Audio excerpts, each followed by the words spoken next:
Hello बच्चों। तो बच्चों लास्ट हमने एक बहुत ही इंपॉर्टेंट टॉपिक पढ़ा था, मीटर सेतु यानी मीटर ब्रिज हमने पढ़ा था। चैप्टर नंबर 6 हमारा चल रहा है, मीटर सेतु। ठीक है, तो हमने सीख लिया था कि अज्ञात प्रतिरोध का मान हम इस उपकरण की सहायता से ज्ञात कर सकते हैं, और उसकी जो वैल्यू हमारे पास आई थी S is equal to 100 minus L upon L into R। ठीक है, स्मॉल l संतुलन लंबाई होती है। संतुलन लंबाई इन द सेंस जिस पॉइंट पर धारामापी में विक्षेप क्या होता है, 0, यानी जिस पॉइंट पर सेतु संतुलन अवस्था में होता है, और R होता है ज्ञात प्रतिरोध जो हम प्रतिरोध बॉक्स में से निकालते हैं। ठीक है, तो ये हमने फॉर्मूला पढ़ा था लास्ट। तो आज का भी इंपॉर्टेंट टॉपिक, तो आज का टॉपिक हमारे पास है विभव मापी।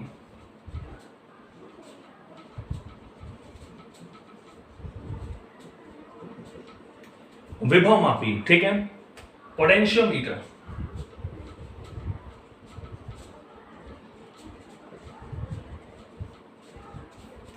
तो बच्चों आज का टॉपिक है हमारा विभव मापी पोटेंशियोमीटर। इसको हमें समझना है।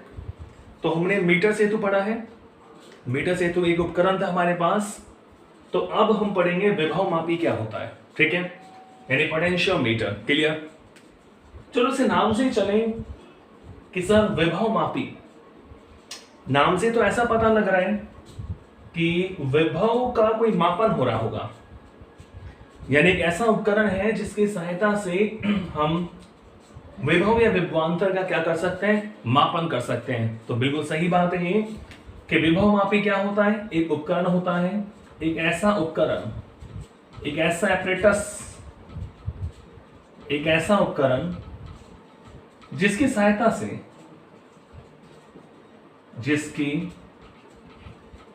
से विद्युत वाहक बल, या मैं बोल दूं विभवांतर, जिसकी सहायता से विद्युत वाहक बल या विभवांतर ज्ञात किया जा सकता है, ज्ञात किया जा सकता है। ठीक है बच्चों, तो विभव मापी एक ऐसा उपकरण होता है, एक ऐसा इक्विपमेंट होता है जिसकी सहायता से हम किन्हीं दो बिंदुओं के मध्य विभवांतर ज्ञात कर सकते हैं, या किसी सेल का अपन विद्युत वाहक बल भी ज्ञात कर सकते हैं। यानी इसके नाम से हमें पता लग रहा है कि सर ये विभव मापी है, जिसकी सहायता से अपन विभवांतर का मेजरमेंट करते हैं। क्लियर? बच्चों हमने पढ़ा हुआ है, जैसे हमने ओम के नियम में समझा था कि विभवांतर का मापन तो वोल्टमीटर करता है। तो फिर इसकी हमें क्यों जरूरत पड़ी, विभव मापी की हमें क्यों जरूरत पड़ी? तो बिल्कुल ऐसा क्वेश्चन पूछ भी लेते हैं, एक क्वेश्चन आया हुआ क्वेश्चन है, क्या पूछ लेते हैं कि विभव मापी वोल्टमीटर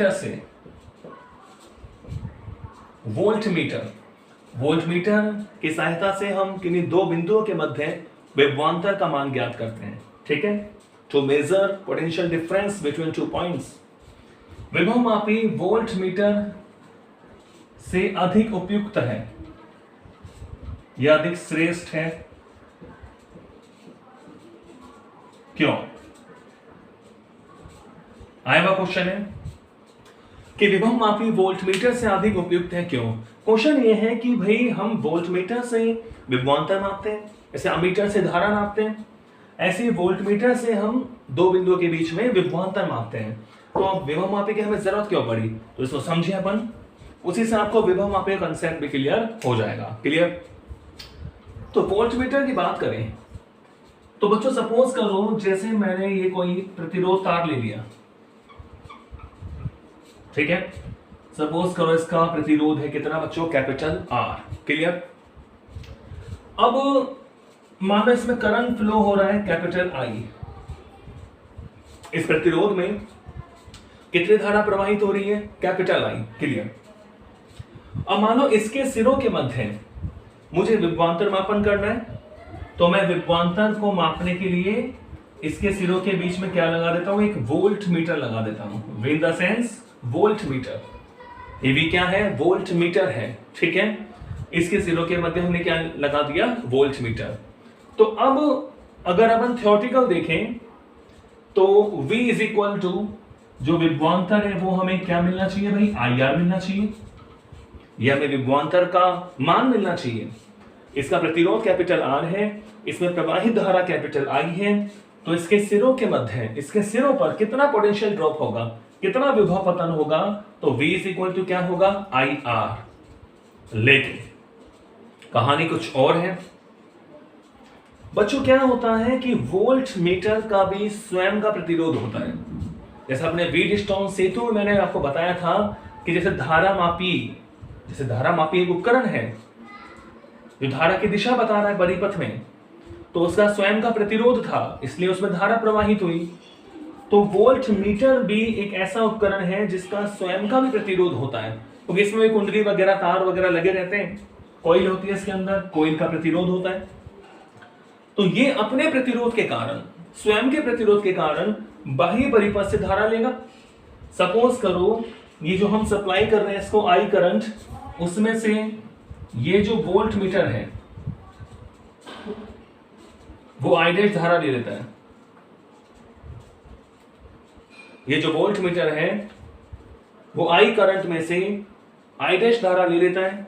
तो अब इस रेजिस्टेंस में कितनी धारा जाएगी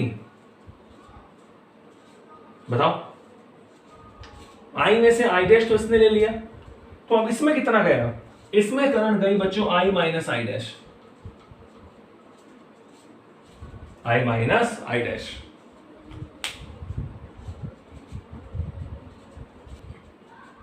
क्लियर है ना। तो बच्चों आई करंट में से आई डैश तो वोल्ट मीटर ने ले लिया। अब इस प्रतिरोध में कितनी गई, अब इस प्रतिरोध में धारा गई आई माइनस आई डैश, यानी वोल्ट मीटर जो पढ़ेगा, इसका विभवांतर जो पढ़ेगा वो क्या पढ़ेगा, अगर सपोज करो उसको मैं वी डैश मान लूं, तो इसमें धारा कितनी गई, I minus I dash into capital R, क्योंकि इसमें धारा आई माइनस आई डैश है और इसका प्रतिरोध कैपिटल आर है, तो ओम के नियम से धारा गुणा प्रतिरोध, ठीक है। तो इसका मतलब ये हुआ कि वोल्ट मीटर द्वारा पढ़ा हुआ पाठ्यांक क्या होगा, वी डैश। अगर मैं इसे सॉल्व करूं, थोड़ा गुणा करूं, I R minus I dash R, I R minus I dash R, तो हमें मान कुछ कम मिलेगा। यानी आप देख रहे हैं V dash is equal to I R की वैल्यू कितनी है, V minus I dash R. यानी इसका मतलब क्या हुआ कि V dash is less than we.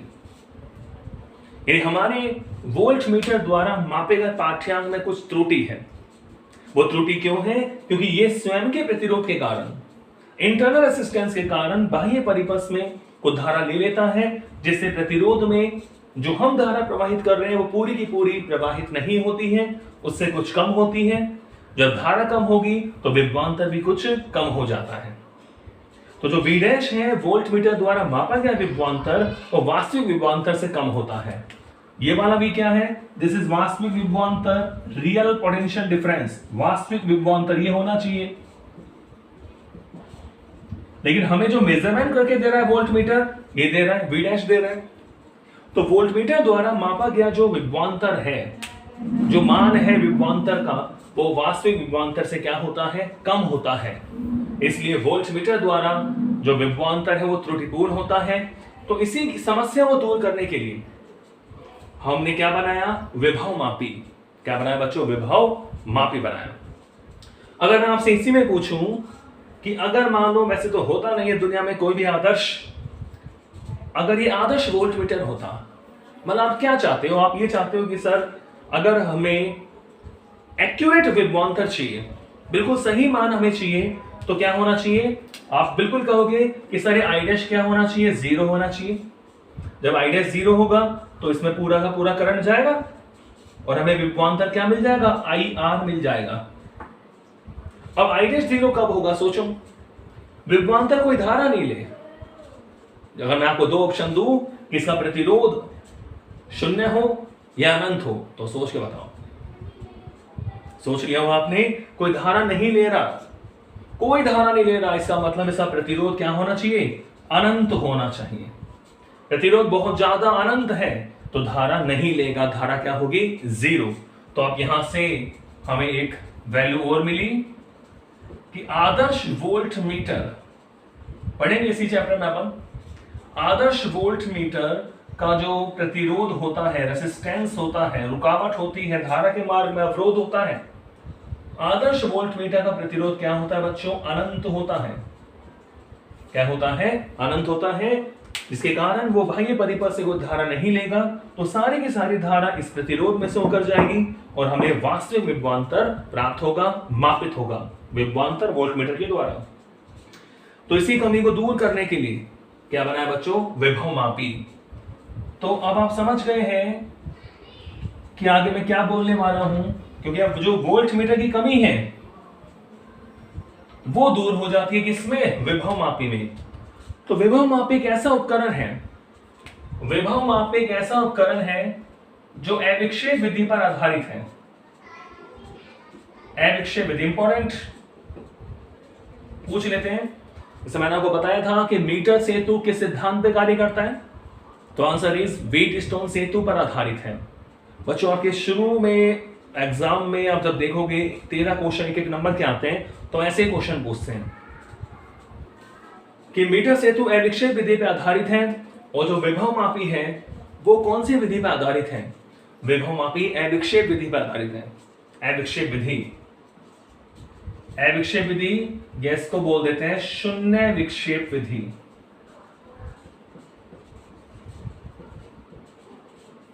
विभव मापी अविक्षेप विधि या शून्य विक्षेप विधि, जीरो डिफ्लेक्शन मेथड।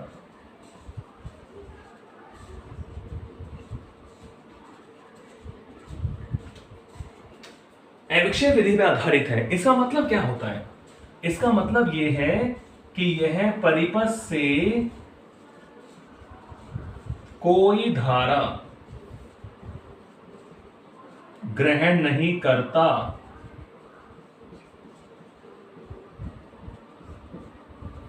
इसका मतलब ये हुआ कि विभव मापी, हमने सीख लिया कि विभव मापी एक ऐसा उपकरण होता है जिसकी सहायता से हम कोई विद्युत वाहक बल या विभवांतर का मापन कर सकते हैं। ठीक है, विभवांतर का मापन हम वोल्टमीटर से भी कर सकते हैं, लेकिन हमने सीख लिया है कि वोल्टमीटर का स्वयं का भी प्रतिरोध होता है, इसलिए उसके द्वारा जो मापा गया विभवांतर है वो वास्तविक विभवांतर से कम प्राप्त होता है।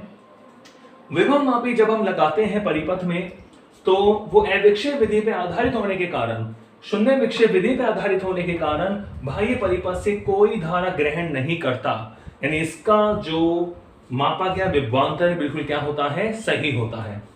अब आप कहोगे अब ये होता कैसा है, विभव मापी होता कैसा है उसको समझें। तो ये बात आप समझ गए हैं। देखो अब बच्चों, विभव मापी एक हार्डवेयर हमारे पास है, एक उपकरण होता है, एक इस तरह लकड़ी का फ्रेम होता है।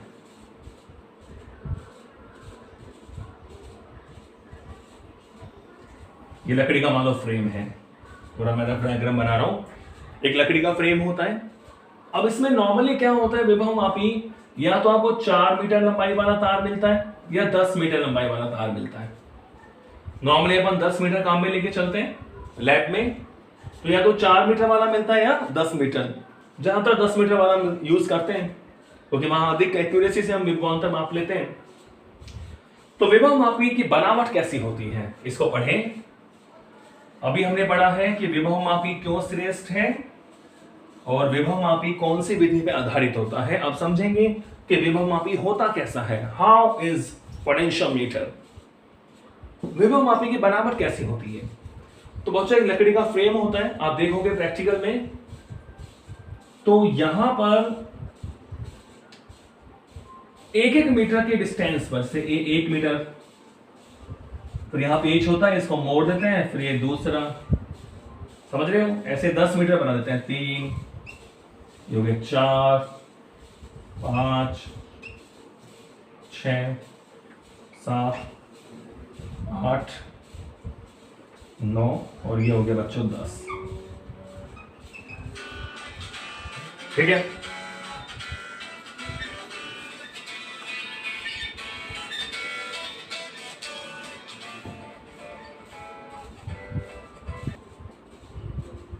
ठीक है बच्चों। तो रफ डायग्राम बनाया हमने। इसमें क्या होता है, एक तार होता है, हम 10 मीटर लंबा ले रहे हैं, तो 1-1 मीटर डिस्टेंस में फिक्स होता है। आप देख रहे हैं 1 2 3 4 5 6 7 8 9 10। ठीक है, तो ये मान लो इसका ए पॉइंट हो गया और ये सब कौन सा पॉइंट हो गया, बी पॉइंट। तो यहां से हमने यहां पेच लगा होता है, यहां हमने तार को कसा, फिर बिल्कुल टाइटली, मतलब लूज नहीं होना चाहिए। फिर यहां एक पेच और होता है यहां पर, तो इस तरह इसको यहां कस देते हैं। फिर इस तरह इसको 1-1 मीटर डिस्टेंस पे, मतलब यहां मोड़ना पड़ता है, तो 9 बार मोड़ना पड़ता है इसको। तो इस तरह 10 भाग इसके बन जाते हैं। तो 10 मीटर लंबा तार होता है। अब ये जो तार होता है, ये विभव मापी तार है, इसको बोलेंगे विभव मापी तार। विभव मापी तार जो है, इसका प्रतिरोध उच्च होता है, उच्च प्रतिरोध। जब ऐसे बोल दो उच्च प्रतिरोधकता, मतलब इसकी जो रेसिस्टिविटी होती है बहुत ज्यादा होती है। वो तो आपको पता ही है क्यों होती है, उच्च प्रतिरोध। अभी हमने पढ़ा था आदर्श वोल्ट मीटर, यानी धारा नहीं ले तो प्रतिरोध क्या होना चाहिए, ज्यादा होना चाहिए। तो इनका रो हाई होता है। विभव मापी जो तार है उसका प्रतिरोध बहुत ज्यादा होता है, या उसकी प्रतिरोधकता बहुत ज्यादा होती है। और बच्चों इसका जो अल्फा होता है, अल्फा यानी प्रतिरोध ताप गुणांक, प्रतिरोध ताप गुणांक, इसको हम अल्फा शो करते हैं, वो बहुत कम होता है, यानी ताप से बहुत कम प्रभावित होगा। और इसका रेसिस्टेंस बहुत हाई होता है, रेसिस्टिविटी बहुत ज्यादा होती है। और जो अल्फा होता है, प्रतिरोध ताप गुणांक, पढ़ा है हमने आर अल्फा, वो बहुत कम होता है। क्लियर। तो ये जो तार है वो नॉर्मली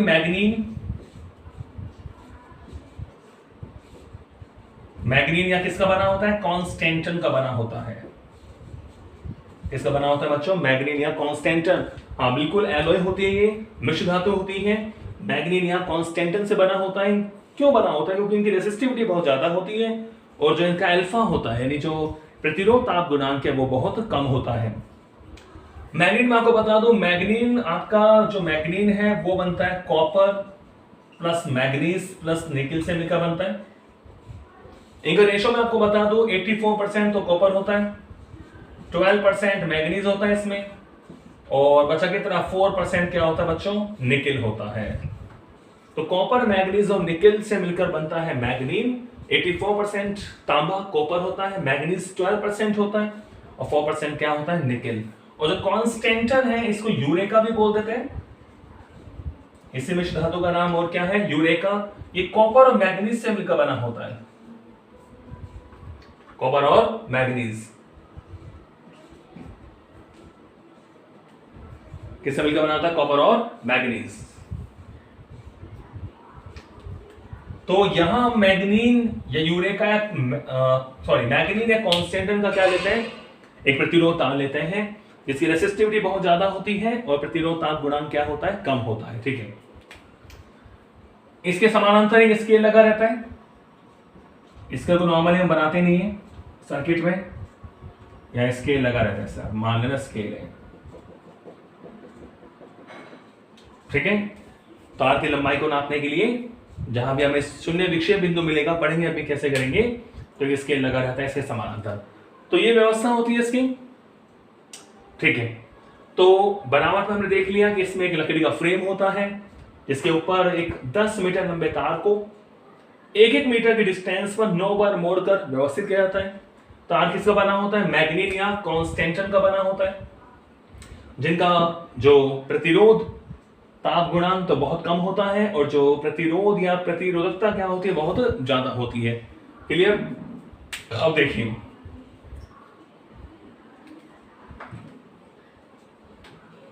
जब हम परिपथ की बात करते हैं, आप सर्किट में इतना बड़ा नहीं बनाते इसको, केवल जब आप परिपथ की बात करोगे तो केवल आप इस तरह एक तार दिखा दोगे कि भाई ये हमारा ए बी तार है, ये विभव मापी तार है। ये 10 मीटर लंबा तार है, इस तरह से शो कर देंगे। तो परिपथ में पूरे बनाने की जरूरत नहीं होती, परिपथ में ऐसे शो करेंगे कि एक तार ले लिया ए बी, इसको हम सपोज करेंगे कि यही 10 मीटर लंबा हमारा तार है, जो भी हम ले रहे हैं 4 या 10 मीटर का। तो बनावट की बात हमने कर ली, अब इसकी बात करते हैं सिद्धांत क्या होता है इसका। सिद्धांत को पढ़ेंगे किस तरह काम करता है सिद्धांत। देखिए इसका प्रिंसिपल क्या होता है, सिद्धांत क्या होता है। तो बच्चों विभव मापी का सिद्धांत क्या है, किसी अज्ञात विद्युत वाहक बल या किसी अज्ञात विद्युत वाहक बल या विभवांतर का मापन, विभवांतर या विभवांतर का मापन ज्ञात, सुनिए ध्यान से, अज्ञात विद्युत वाहक बल या विभवांतर का मापन ज्ञात विद्युत वाहक बल या विभवांतर से तुलना करके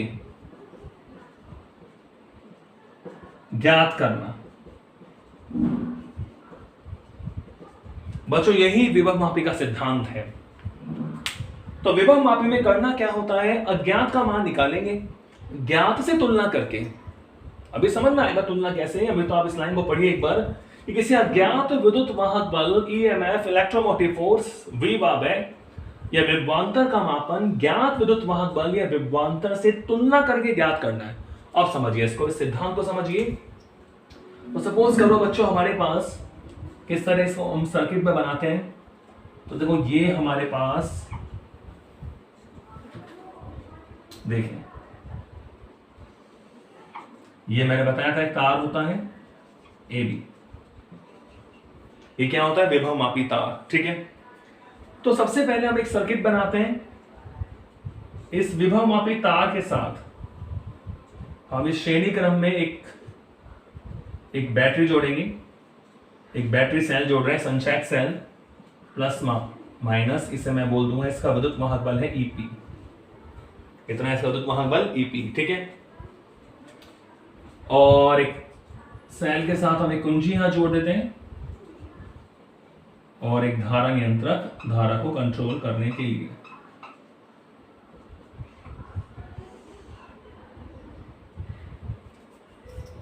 तो बच्चों ये हो गया धारा नियंत्रक, ठीक है।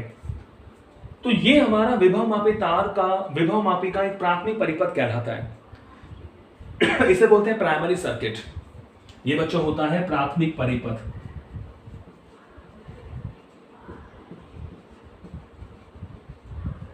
प्राथमिक परिपथ। तो बच्चों ध्यान रखना, विभव मापी के जितने भी हम एप्लीकेशन पढ़ेंगे उन सभी एप्लीकेशन में ये प्राथमिक परिपथ सेम रहेगा बिल्कुल, कि विभव मापी तार के साथ श्रेणी क्रम में एक सेल, एक बैटरी वाले सेल को समझ रहे हो ना, संचयक सेल बैटरी वाला जो सेल होता है, सेल एक कुंजी वन वे की और एक धारा नियंत्रक रियोस्टेट को जोड़ देते हैं। क्लियर। अब देखिए, तो हमें कह रहा है कि हमें अज्ञात विद्युत वाहक बल का मापन करना है, तो उसको लगाते हैं दूसरे परिपथ में, यानी इसी के साथ। अब ये तो प्राथमिक परिपथ बोल दिया। अब जिसका मापन हमें करना है, सपोज करो मैं एक सेल ले रहा हूं प्लस माइनस, मान लो इसका विद्युत वाहक बल कितना है E, तो मुझे इसका मापन करना है, मुझे इसका मान निकालना है, मुझे इस सेल का विद्युत वाहक बल निकालना है। अज्ञात है मेरे पास, ये तो ज्ञात है EP, जो प्राथमिक परिपथ में लग रहा है वो नॉन है, वो ज्ञात है, इसे बोलते हैं द्वितीयक परिपथ। तो जिस सेल का हमें विद्युत वाहक बल ज्ञात करना है उसके धनात्मक सिरे को, उसके पॉजिटिव सिरे को A पॉइंट से जोड़ते हैं।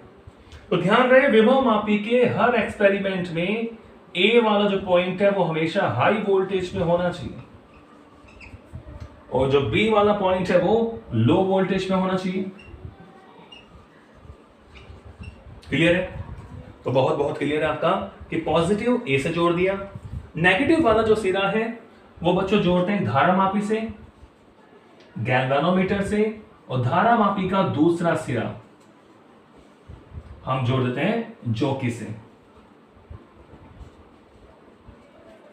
क्लियर? अब देखिए कैसे तुलना करके ज्ञात करोगे। तो आप समझ रहे हैं ये अज्ञात है, इसका मान मुझे ज्ञात करना है, अज्ञात, और ये ज्ञात है। अब देखिए, तो किसी अज्ञात विद्युत वाहक बल का मापन हमें करना है ज्ञात से तुलना करके। अब आप देख रहे हो जैसे हमने कुंजी के में डॉट लगाया तो करंट फ्लो होगा, प्लस से दूर माइनस की ओर करंट जाएगा, इस तरह करंट फ्लो होगा। ठीक है, तो यानी ए से लेकर बी तक धारा प्रवाह होगा। इसका मतलब यह हुआ कि यहां हर दो पॉइंट पर किन्हीं भी दो बिंदुओं के बीच में क्या होगा, विभवांतर होगा। अगर मैं वोल्ट मीटर से या मल्टीमीटर से अगर नापूंगा तो मुझे किन्हीं भी दो पॉइंट के बीच में क्या मिलेगा बच्चों, विभवांतर हमें यहां मिलेगा। तो ये आप ध्यान रखना बात इसमें कि ये जो विभव मापी तार है उसकी मोटाई एक जैसी होनी चाहिए, ऐसे नहीं कहीं से मोटा कहीं से पतला। विभव मापी तार का जो अनुप्रस्थ क्षेत्रफल है वो एक समान होना चाहिए। ठीक है, तो ए से लेकर बी तक विभव पतन होता है। आप समझ रहे हो बात बिल्कुल, कि जैसे करंट यहां से गया अब इस तार में जाएगा तो इस तार में करंट जाएगा, तो किन्हीं भी दो पॉइंट के बीच में क्या होगा बच्चों, विभवांतर होगा। ठीक है, अब कैसे करना है हमें, सपोज करो ये सेल जो हमारे पास है इसका पॉजिटिव ए से जुड़ा हुआ है, नेगेटिव गैल्वेनोमीटर धारामापी से होते हुए हमने जॉकी से जोड़ दिया, जो कि आपको पता ही है। तो वो बात आपको पता है कि सबसे पहले हम सर्किट की जांच करते हैं। जॉकी को पहले ए पॉइंट पे लेके आओ, विक्षेप आएगा धारामापी में, बी पॉइंट पे लेके आओ, विक्षेप आएगा। अगर विक्षेप विपरीत दिशा में आता है तो हमारा परिपथ क्या होता है, सही होता है। समझिए आगे इस बात को। तो हमें पता है कि अविक्षेप विधि पे आधारित होता है। सपोज करो इस पॉइंट को मैंने क्या मान लिया, सी। क्लियर है, मैंने जॉकी को सी पॉइंट पे टच करा और मान लो कि धारामापी में विक्षेप क्या आ गया, जीरो आ गया। धारामापी का जीरो आपको पता है मिड पॉइंट पे होता है, मध्य बिंदु पे होता है, बीच में होता है। तो अब तुलना करना बता रहा हूं मैं, कैसे तुलना कर रहे हैं, कैसे मान निकालेंगे। जैसे मैंने जॉकी को इस AB के जो AB वाला तार है उसके C पॉइंट पे टच करा, सपोज करो, तो मान लो यहां विक्षेप क्या आ गया, जीरो। तो विक्षेप जीरो क्यों आएगा, कब आएगा जीरो, कि देखो ये जो जॉकी है वो इसको दो भागों में बांट देती है, AC और CB। ये हाई वोल्टेज है तो AC का विभवांतर E के बराबर होना चाहिए, तभी तो विक्षेप जीरो आएगा। इन दोनों विभवांतर लूप में कोई विभवांतर नहीं रहा, कैंसिल हो गए। AC का जो विभवांतर है देखो, C बिंदु पर विक्षेप क्या आता है, जीरो। C बिंदु पर विक्षेप बच्चों आ जाता है शून्य, विक्षेप शून्य आता है। यानी C मेरा कौन सा पॉइंट हो गया, संतुलन बिंदु।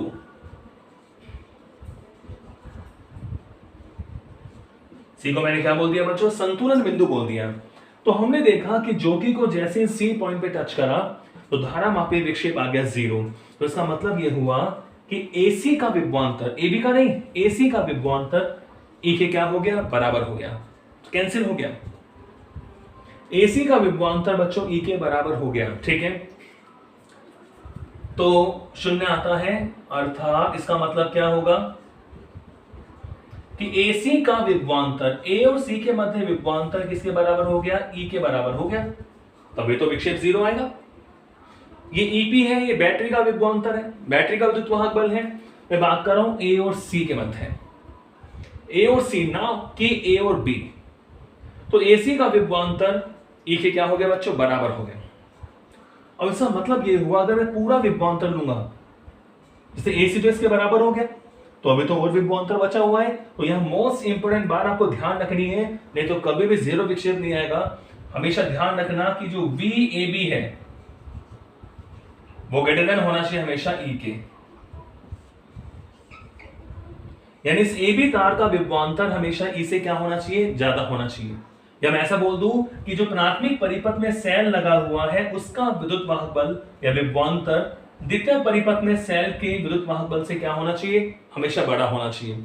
अब मल्टीमीटर से दोनों सिरों के मध्य पॉइंट, दोनों जो पॉइंट्स हैं उनके बीच विभवांतर निकाल सकते हो। तो ये हमेशा प्रैक्टिकल करते समय ध्यान रखना है कि प्राथमिक परिपथ में लगा जो विभवांतर है द्वितीयक परिपथ, इसको बोलते हैं द्वितीयक परिपथ। तो हमेशा द्वितीयक परिपथ में लगे सेल के विभवांतर से क्या होना चाहिए, ज्यादा होना चाहिए। क्योंकि अब देख रहे देखो AC इसके बराबर हो गया, तो अभी तो और भी तो विभवांतर है, टोटल विभवांतर तो A और B के बीच में, तो ज्यादा हुआ कि नहीं हुआ, ठीक है। तो A और C के मध्य विभवांतर किसके बराबर होना चाहिए, E के। तो अगर आपको A और C के मध्य मालूम चल जाएगा विभवांतर, तो इजीली आप निकाल सकते हैं। बिल्कुल। तो अब हमको पता है कि मान लो A से लेकर C तक की जो लंबाई है वो मैंने मान लिया L। A से लेकर C तक की लंबाई कितनी है बच्चों, L। यानी मुझे विभवांतर चाहिए L लंबाई का, तो मुझे एकांक लंबाई का मालूम होना चाहिए। तो यहां एक बात और क्लियर होती है, देखो यदि एकांक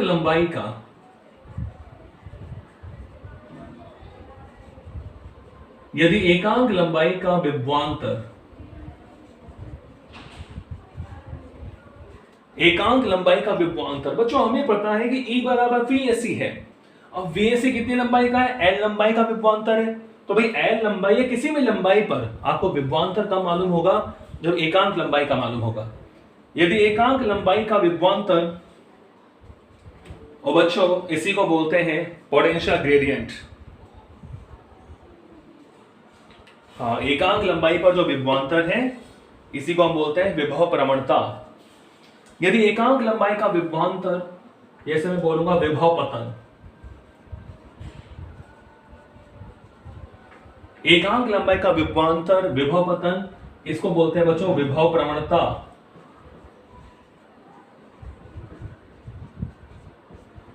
एकांक लंबाई पर विभव मापी तार की एकांक लंबाई पर जो विभव पतन होता है उसको बोलते हैं विभव प्रवणता।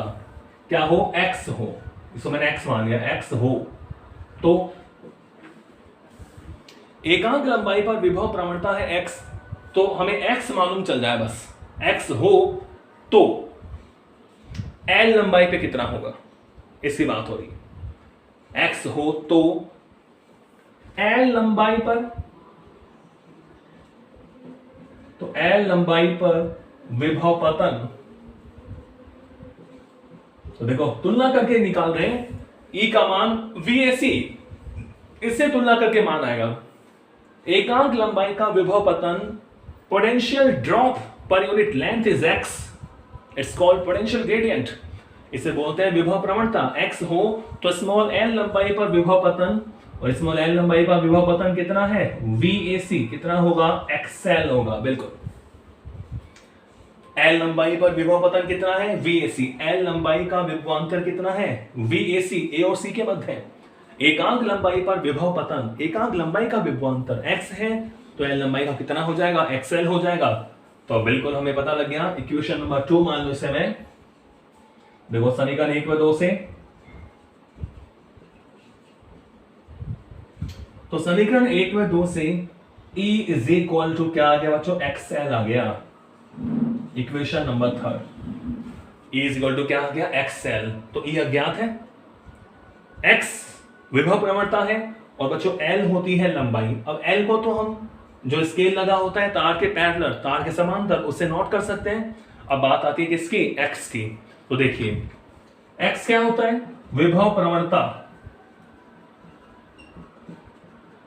विभव कैसी राशि होती है, अदिश राशि होती है, लेकिन विभव प्रवणता सदिश राशि होती है, ठीक है।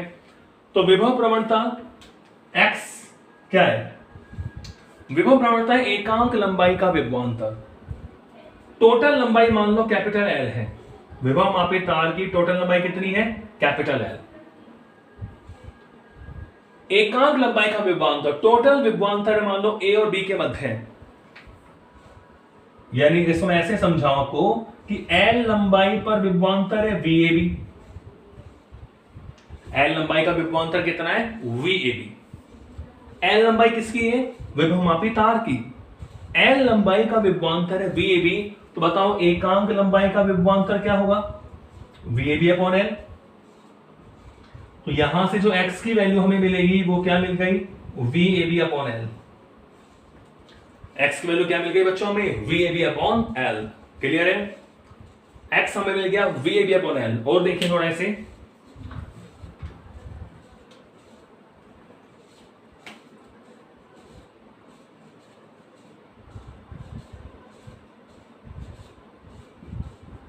देखें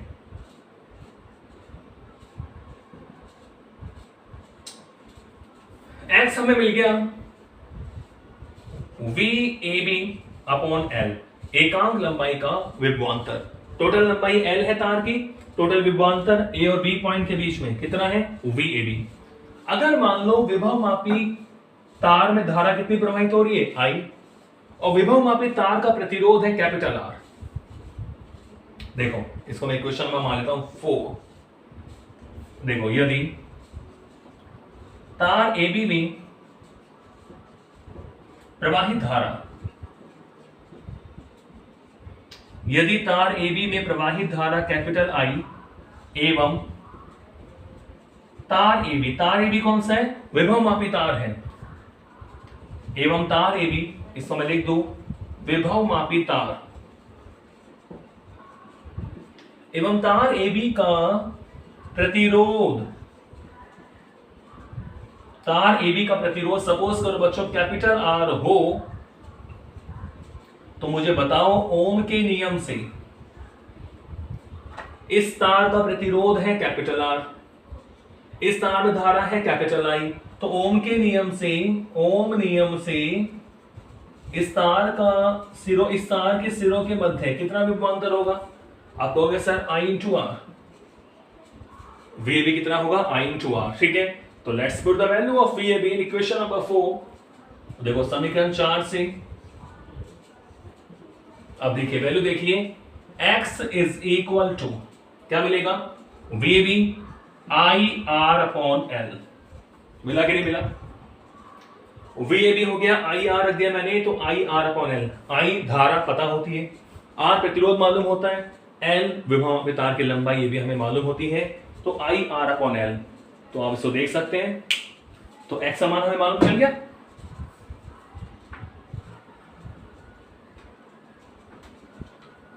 देखें तो यहां से आप देख रहे हैं x की वैल्यू पुट करो समीकरण 3 से, E is equal to x की वैल्यू क्या हो गई, I R upon L into small L. Equation number 5। तो आप E बराबर एक्सएल ध्यान रखें, या x का मान आई आर अपॉन एल, या E is equal to I R upon L into small L. तो इस तरह हम अज्ञात विद्युत वाहक बल का मान ज्ञात से तुलना करके निकाल सकते हैं। ठीक है बच्चों, तो और देखें इसमें आप थोड़ा देखो, जो विभव प्रवणता है, विभव प्रवणता वो हमारे पास आ गया x, तो x is equal to I R upon L को सपोज करो मैंने लिख दिया आर एल, लिख देता हूं आर एल, ये ध्यान रख सकते हैं आप, समझ जाना। आर एल का मतलब क्या है, आर अपॉन एल,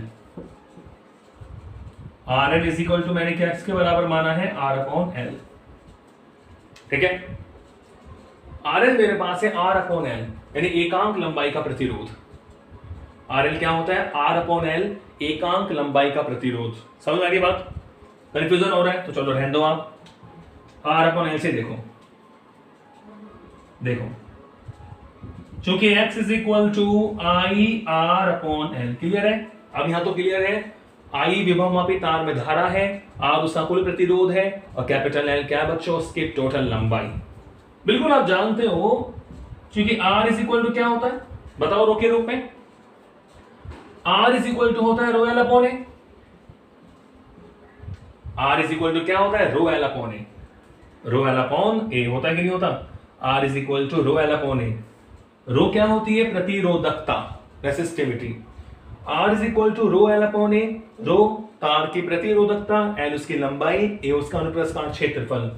तो बच्चों यहां से R अपॉन L क्या मिल सकता है? रो अपॉन ए मिल सकता है ना। R होता है रो L अपॉन ए, तो यहां से R अपॉन L कितना हो गया? रो अपॉन ए। L को मैं नीचे ले आया, तो आप देख सकते हैं इस R अपॉन L की जगह मैं क्या पुट कर सकता हूं? रो अपॉन ए। तो आप देख सकते हैं यहां x इज इक्वल टू क्या बन जाएगा? I rho upon A. R upon L की जगह मैंने क्या पुट कर दिया? रो अपॉन ए। तो x की वैल्यू क्या हो गई? I रो अपॉन ए। यानी x जो है वो धारा के समानुपाती है, x जो है वो प्रतिरोधकता के समानुपाती है, x जो है वो अनुप्रस्थ काट क्षेत्रफल की कैसी है बच्चों? वृत्त कमानुपाती है। ये रिलेशन मिलता है हमें। तो आपको इसका ध्यान रखना पड़ेगा कि x I R upon L या x I रो अपॉन ए भी लिख सकते हैं। क्वेश्चन में कुछ भी आपको दे सकता है न्यूमेरिकल्स के लिए। x is equal to I rho upon A. क्लियर है? ओके, अब एक बार इस पर आ जाओ आप।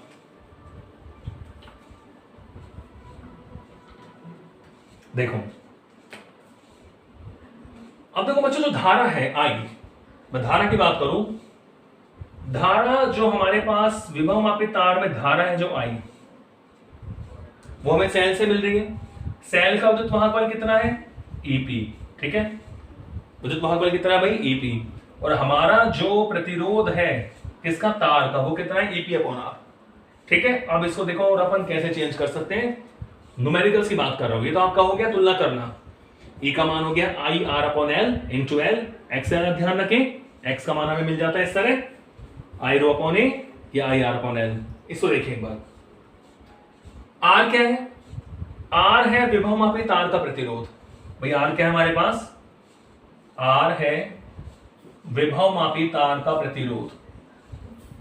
विभव मापी तार का प्रतिरोध, ये तो R हो गया, विभव मापी तार का प्रतिरोध। क्लियर है? तो अब देखिए, अगर क्वेश्चन में कैसे घुमा सकता है आपको, यदि प्राथमिक परिपथ में जो सेल है, यदि प्राथमिक परिपथ में प्रयुक्त, यदि प्राथमिक परिपथ में प्रयुक्त सेल का जो आंतरिक प्रतिरोध है, प्राथमिक परिपथ में प्रयुक्त सेल का आंतरिक प्रतिरोध, अभी हमने आंतरिक प्रतिरोध नहीं काउंट करा है, क्वेश्चन में दे दे, यदि प्राथमिक परिपथ में प्रयुक्त सेल का आंतरिक प्रतिरोध स्मॉल r, कॉमा, मानो धारा नियंत्रक का भी आपको प्रतिरोध दे दे, धारा नियंत्रक का प्रतिरोध, इस समय मान लेता हूं r डैश। यह आपको ध्यान रखना पड़ेगा कि हमने R तो लिया है विभव मापी तार का प्रतिरोध, स्मॉल r है जो प्राथमिक परिपथ में सेल लगा हुआ है उसका आंतरिक प्रतिरोध, और R डैश है धारा नियंत्रक का प्रतिरोध। धारा नियंत्रक का प्रतिरोध R डैश हो तो बच्चों बताओ कि धारा अब क्या होगी? तो आप कहोगे कि sir I is equal to EP। अब टोटल रेसिस्टेंस क्या हो गया? बिल्कुल R plus small r plus R dash, ये टोटल करंट होगा। I is equal to EP upon R plus small r plus R dash. तो I की value आप ये रख सकते हो यहां पर। क्लियर है? तो इसकी वैल्यू अगर आपको दे स्मॉल r डैश, नहीं देता तो आप इसी से करेंगे, करंट यहीं से निकालेंगे। दे देता है तो आपको ये भी वैल्यू रखनी पड़ेगी कि EP upon R plus small r plus R dash. तो इस तरह हमने अज्ञात विद्युत वाहक बल का मान ज्ञात से तुलना करके निकाल लिया। तो बच्चों यही होता है विभव मापी का सिद्धांत। ठीक है, तो बिल्कुल हमेशा की तरह आपको आज वाला वीडियो भी समझ में आ गया होगा। तो मिलते हैं नेक्स्ट वीडियो में, विभव मापी के कुछ एप्लीकेशन है उनको पढ़ेंगे। ठीक है, तब तक के लिए आप पढ़ते रहिए, स्वस्थ रहिए और व्यस्त रहिए। Thank you.